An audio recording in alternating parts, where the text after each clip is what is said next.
We stood with Earth when it was left alone, and humans came to pay the debt. Elder Yara remembered the vote like it was yesterday. 47 species, 46 abstentions, and one small voice that said yes. The Valorian Consortium had been nothing then, a minor species, barely spacefaring, with no political influence and fewer resources. When the Galactic Council declared humanity a failed experiment and voted to quarantine Earth permanently, everyone expected the Valorians to stay silent. Yara's grandmother had stood instead. They deserve a chance, she had said. Every species deserves a chance. The Council had laughed. The quarantine passed anyway, but the Valorians had smuggled technology to Earth, star charts, agricultural innovations, medical advances that saved millions during the plagues that followed. They had risked everything for a species they'd never met. That was 300 years ago.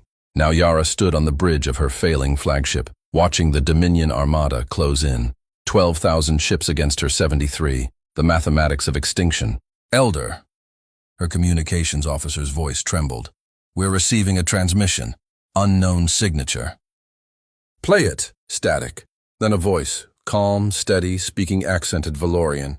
Valorian fleet, this is Admiral Sarah Chen of the Earth Alliance. We heard you needed some friends. Mind if we join? Yara's heart stopped. The sensor display erupted with new signatures. Hundreds. Thousands. Ships pouring out of fold space in formations that shouldn't have been possible. 17,000 human vessels. How? Yara whispered. Admiral Chen's voice returned, softer now. 300 years ago, one Valorian stood up when the entire galaxy sat down. She said we deserved a chance. A pause. We've been waiting a long time to say thank you. The human fleet moved into position, not behind the Valorians but alongside them, shoulder to shoulder, equal partners. The Dominion commander demanded explanation. Humans have no treaty with the Valorians, no strategic interest. Why interfere? Admiral Chen's response was broadcast on open channels. Every ship in the sector heard it. Because when Earth was alone, quarantined, abandoned, written off, the Valorians shared what little they had. They didn't ask what they would gain. They just helped. Her voice hardened. And humans don't forget who stood with us in the dark. The battle that followed wasn't close. Human tactics, honed through centuries of internal conflict, merged seamlessly with Valorian defensive formations. The Dominion, expecting easy prey, found themselves facing something they had never encountered, an alliance built on loyalty, not convenience. When the last Dominion vessel retreated, Yara stood in stunned silence. Her fleet, her people, had survived, because of a debt 3 centuries old. Admiral Chen's shuttle docked an hour later. She was younger than Yara expected. Tired eyes, warm smile. She carried something wrapped in cloth. Elder Yara, Chen bowed deeply. On behalf of Earth and all human colonies, I present this. She unwrapped the cloth.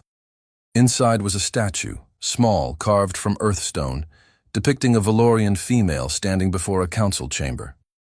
Yara's grandmother. Every human child knows her name, Chen said softly. Elder Thesia Yara, the one who stood. We've carried her memory for 300 years, waiting for the chance to honor what she did. Yara's vision blurred. She touched the statue, her grandmother's face frozen in that moment of impossible courage. She never knew if it mattered, Yara whispered. She passed before humans reached the stars. She never knew if her choice made a difference. Chen took her hand gently. It made all the difference. Your grandmother gave us tomorrow. She gestured to the fleet outside, human and Valorian ships flying in formation together. Today, we give you yours. The alliance signed that evening wasn't political. It was personal, a promise carved into the foundation of both species. Those who stand together in darkness will never face it alone again. And across the galaxy, other species watched. They saw what happened when you helped humanity. Not immediate reward, not strategic advantage, something better. Family. Yara kept the statue on her bridge for the rest of her life, and every time a young Valorian asked why humans answered their call, she told them the same thing. Because my grandmother believed in them before they believed in themselves, and humans never forget who believed first. Some debts aren't measured in years, they're measured in what you become for each other. Thanks for staying until the end.